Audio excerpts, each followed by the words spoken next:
Hey guys, it's me, Dr. Parker and Dr. Wakefield filming. We're doing the TLC experiment today. So TLC stands for thin layer chromatography. And it's just a way that components or individual components can be separated from a mixture, okay? This is used in a few different ways. It's used to either monitor the progress of a reaction. We can also use it against standards to see what components are in a mixture. So that's what we're going to do today.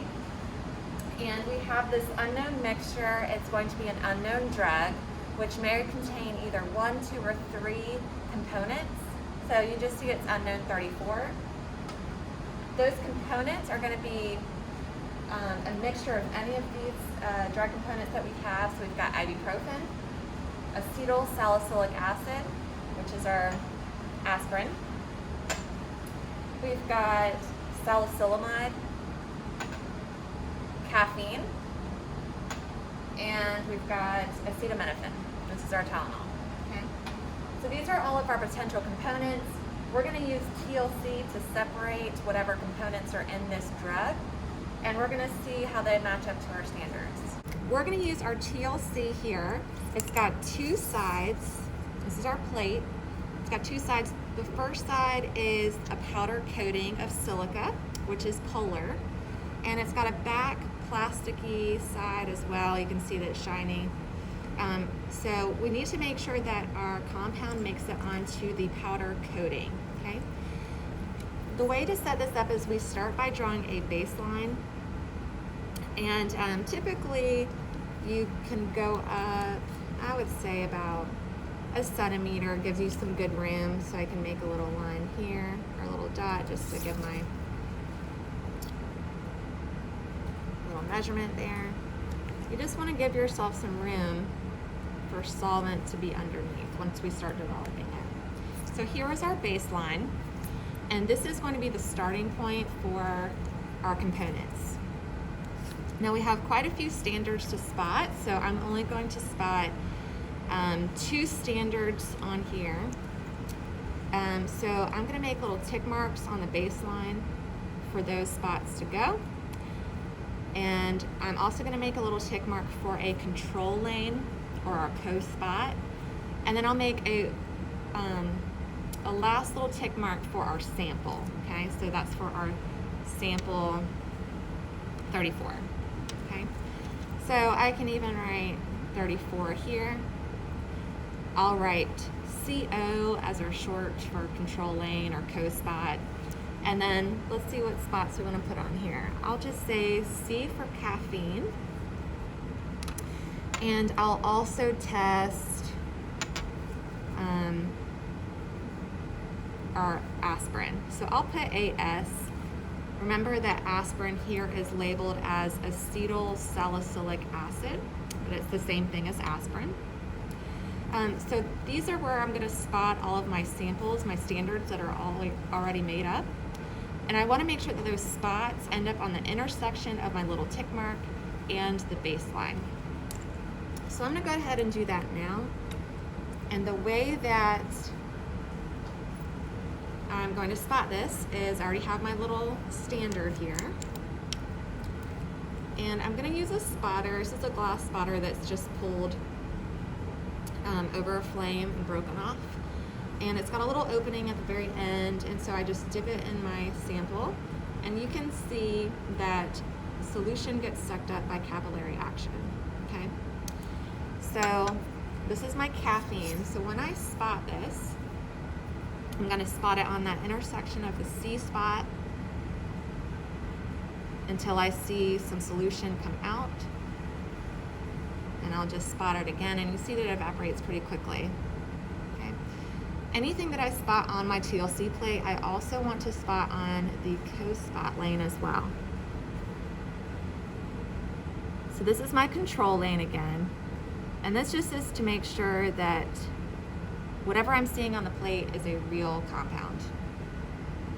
If you see things show up in your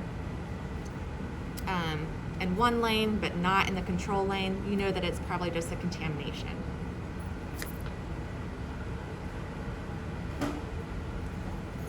So I wouldn't want to use that same spotter to spot my aspirin because then I would have a contamination. So I'm going to take a new spotter and spot my acetyl salicylic acid or my aspirin.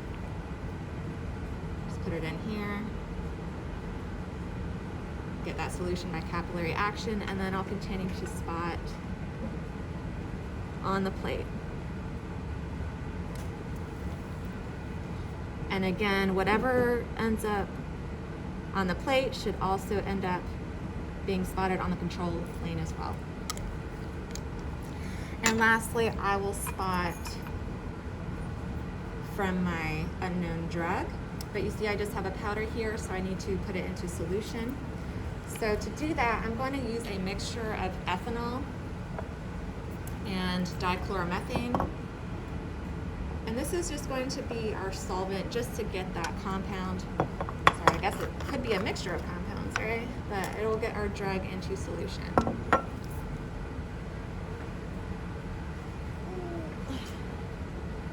To do this, it's probably best to use just a little transfer pipette. To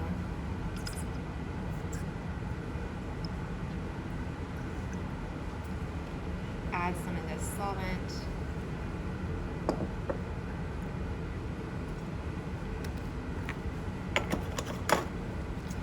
You can cap this guy, shake him up, just to stir him up. And you see, not everything has probably dissolved. I could add a little more solvent, or just realize that some of the compound has made it into solution and that it's just really saturated. Okay. Alright.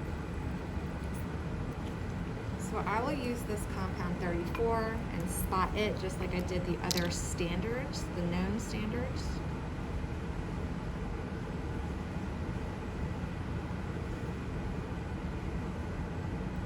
Co-spot as well.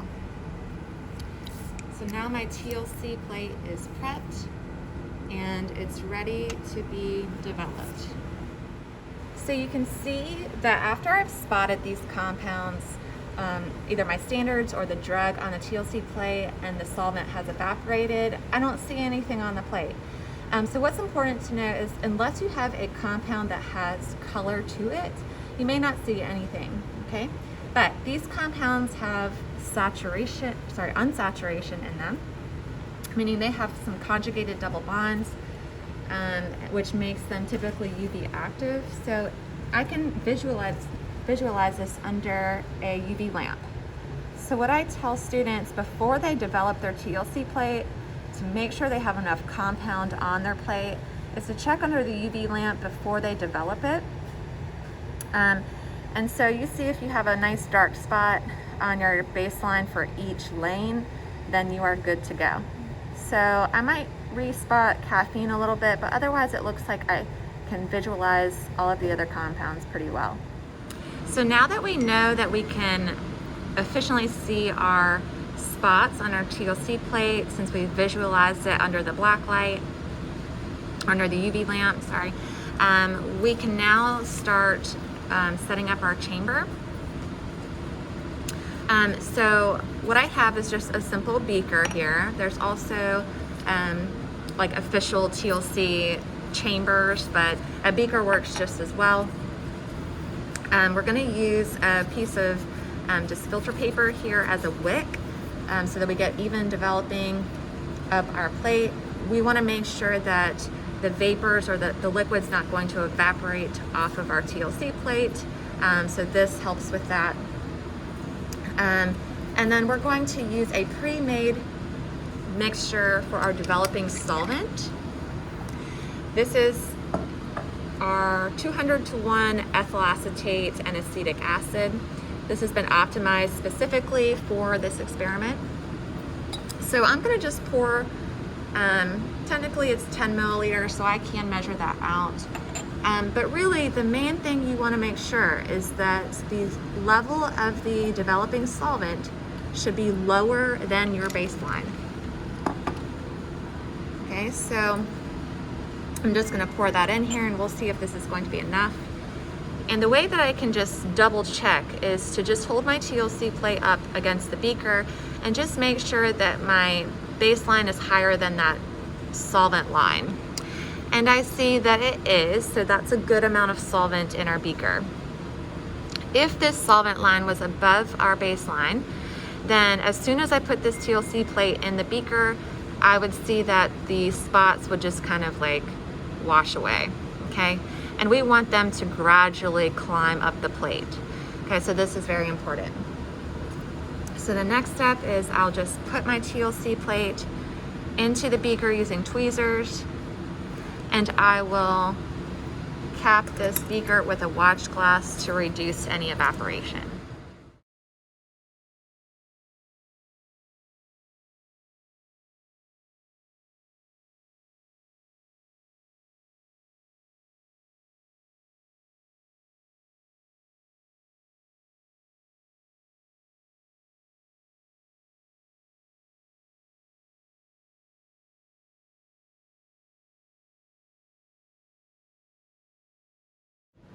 All right, so as long as the solvent has traveled about 75% up the plate, I would say that it is pretty good to go.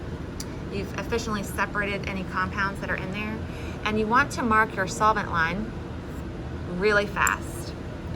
Okay, and the reason is because as I shake this, okay, you can see that the solvent's already evaporating pretty fast.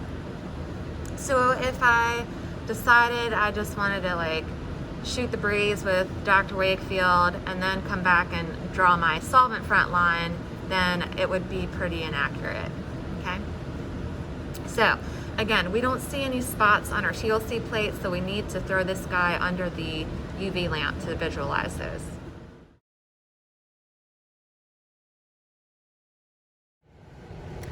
So now I have my TLC plate under the UV lamp and I can better visualize those spots. So I see that I've got on the left side, so the left lane where it says C, I've got my caffeine, and I see where that shows up in the control lane. I also see my acetyl salicylic acid, which is my aspirin, so that's the second lane, and I see that it actually shows up like a blue spot up top. And then of course it shows up again in my control lane as well. So you guys will be figuring out basically the composition of unknown drug 34 by aligning your standards to the spots in your TLC, in your drug, your unknown drug.